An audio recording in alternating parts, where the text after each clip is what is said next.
mong những ngày rực rỡ tình yêu. Anh chờ em như lúc xưa, như bây giờ và chờ đợi mai sau. Cho dù mưa giông, cho dù nắng cháy, anh vẫn chờ. Những tiếng cười rộn vang khung trời, rồi lúc tôi hơn em lặng im không nói. Chiếc lá vàng nhẹ rơi khung vàng, tuổi thơ tuyệt vời người ơi. Những nốt nhạc ngày ngây vui đùa, rồi lúc tôi hơn em lặng im không nói.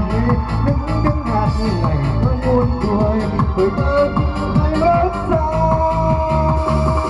Lòng anh chót yêu em lâu rồi, mà trời không nói câu yêu người. Sợ tình em cũng anh xa dọa ngày xanh, còn chỉ nói những lời đầu môi, phải không em?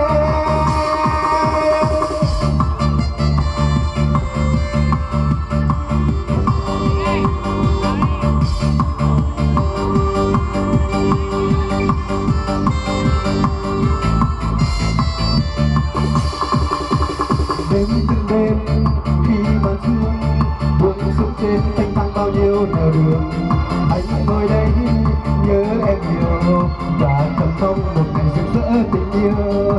Anh chờ em như lúc xưa, như bây giờ và chờ đợi mai sau. Cho dù mưa giông, cho dù nắng cháy, anh vẫn chờ. Những tiếng cười rộn vang khung trời, rồi lúc tôi hơn em lặng im không nói. Những tháng ngày còn vui đùa, tuổi thơ tuyệt vời người ơi.